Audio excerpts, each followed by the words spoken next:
friends! Welcome back to my mini vlog. So for today's video, lumabas lang kami kanina bandang gabi na mga 6 PM. Nag-decide kami na bumili ng electric kettle. Tapos pagkatapos namin bumili doon, nag-decide kami na kumain na dito sa Chowking. Ito nga yung anak ko, napaka-happy. At nahirapan kami na mag-stay siya ng matagal doon sa high chair. So habang waiting sa food, ayan, entertain muna natin siya. Tapos may nagtanong sa akin kung ano ba yung ginagamit kong lipstick pang araw-araw. So gusto ko lang po siyang i-share din sa inyo. So for today's video, ako nga po ay mag-share sa inyo kung ano po yung usual na lipstick ko na ginagamit every day or every time na lumalabas po ako. So ito po ang lagi kong ginagamit. Yung Nichido Ultra Stay po siya. So yung kanyang color ay Simple Nude. Yan. Oops.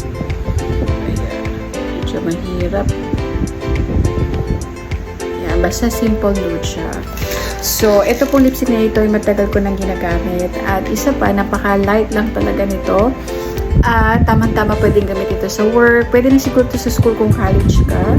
At isa pa, hindi naman siya sobrang daling matanggal. So, ipapakita ko siya sa inyo.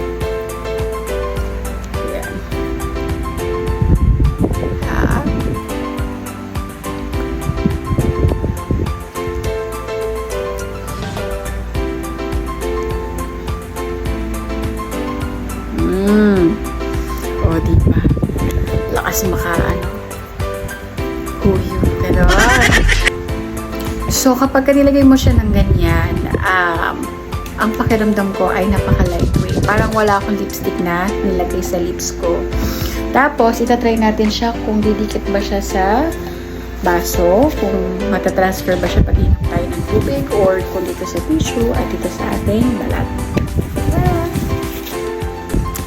So, ayan. Pinatuyo ko lang muna siya ng konti. So, ito na siya. Wala. Wala. Wala. Okay. Tapos, ito naman sa ating skin.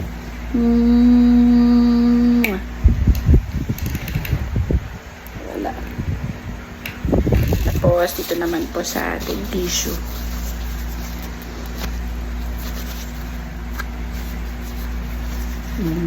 Wow!